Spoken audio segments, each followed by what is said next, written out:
332번 13년도 기출문제입니다.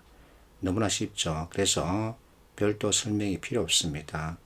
여행 동기와 목적 그러면 한민족의 뿌리를 찾자. 여기서 찾아볼 수 있죠. 출발할 때 감흥은 여기서 찾아볼 수 있죠. 세 번째, 출발할 때 날씨와 시간 여기에 있고, 그래서 답은 4번이죠. 결국은 어휘력입니다. 뜻을 파악하라는 얘기죠. 333번 문제, NCS 문제죠. 자, 이와 같은 지문이 주어졌을 때 지문을 다 읽을 것이냐, 아니면 특정 표현 서로 비교 대조해서 맞춰볼 것이냐. 자, 선택을 해야 합니다. 1번 정제 마진율, 그러면 이와 같은 표현 찾아가면 되죠. 3번 원유 가격이 상승했다. 이것은 유가 강세를 보인다는 뜻이죠. 4번 시차효과 그대로 찾아보면 됩니다. 그래서 자, 연결되는 표현이 없는 2번이 답이 되는 거죠. 334번 역시 NCS 문제입니다. 자, 그 메시지는 아닌 것 같은데 라고 지적한답니다. 자, 이와 같은 지문이 주어졌습니다. 그러면 앞서 얘기했듯이 다 읽으려고 하지 말고 선택지 진술, 지문 내용 서로 비교 대조하는 거죠.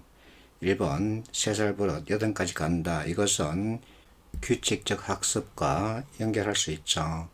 어릴 때부터 버릇을 들이면 그것이 평생 간다. 그래서 규칙적으로 학습하는 습관을 들이면 좋다는 겁니다. 3번 가만사성이다. 이것은 가족회의와 연결할 수 있죠.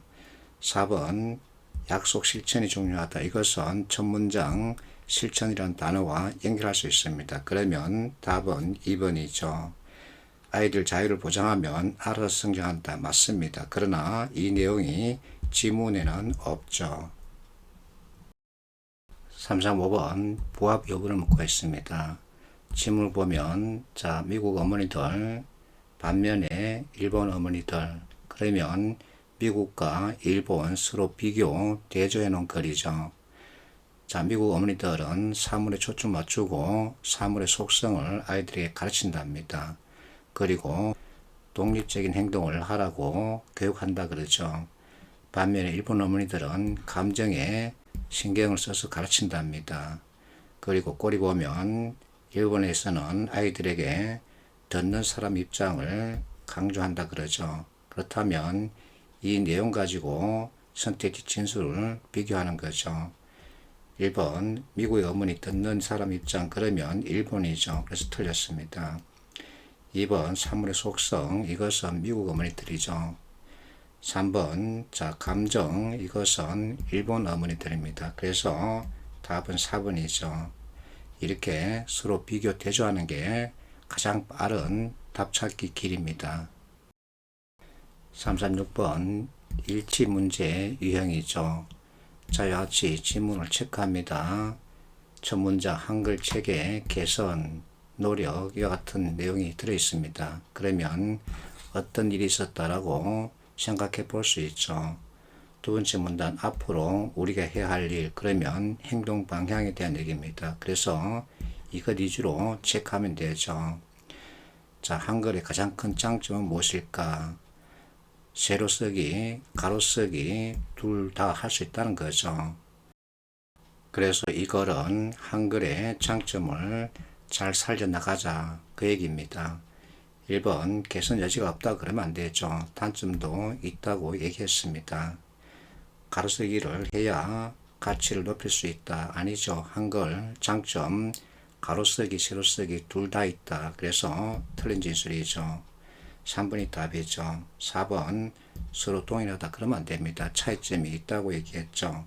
4번 자, 가로쓰기 가능한 점은 생활에 크게 기여할 것이다. 자, 가로쓰기만 강조한 것이 아니죠. 그래서 틀렸습니다. 답은 3번이죠. 337번 문제 역시 일치 여부를 묻는 문제 유형으로 말할 수 있죠.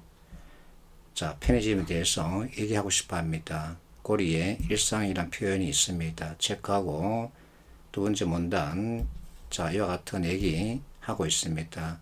고리에 삶의 일부가 되었다는 얘기를 들려주고 있죠. 자, 이렇게만 체크해도 답은 충분히 찾을 수 있습니다. 1번 일상 연결하면 되죠. 2번 인구 밀도 높다. 그러면 첫 문단 인구 대비 편의점 밀도 얘기가 나옵니다. 이것을 보면 되죠. 대한민국이 최고 수준이랍니다. 그래서 맞죠. 3번 진입장벽 얘기가 나옵니다. 없습니다. 4번 삶의 일부 연결하면 되죠. 그래서 답은 쉽게 찾을 수 있습니다. 338문제 21년도 기출문제죠. 역시 일치 여부를 묻는 문제 유형이죠. 자, 지문 이렇게 봅니다. 그랬더니 그러나 잡혔습니다. 그러면 이거 위주로 먼저 보고서 선택의 진술을 비교 대조하는 거죠. 자, 심리하였다, 맞다, 그렇다, 그러나의 의견입니다. 그러면 이 진술이 들어간 선택지 찾아서 비교 대조하는 거죠. 그러면 답 바로 잡힙니다. 339번 역시 일치 문제 유형으로 볼 수 있죠. 지문 이렇게 보면 장기 기억에는 서술 기억과 비서술 기억이 있다. 자, 이거는 설명문의 대표 유형이라고 말할 수 있습니다. 서술 기억은 일화 기억 그리고 의미 기억으로 나눌 수 있다. 자, 첫 문단은 장기 기억에 대해서 설명하고 있습니다. 두 번째 문단 치매에 대해서 얘기하고 있죠. 세 번째 문단 역시 치매 그러면서 알츠하이머병에 대해서 얘기하고 있습니다. 자, 문단 머리 꼬리 체크하고 선택지 지문 보러 가면 답은 바로 잡히죠. 별도 설명이 필요 없죠. 이렇게 접근하면 쉽고 빠르고 정확하게 답을 찾을 수 있죠.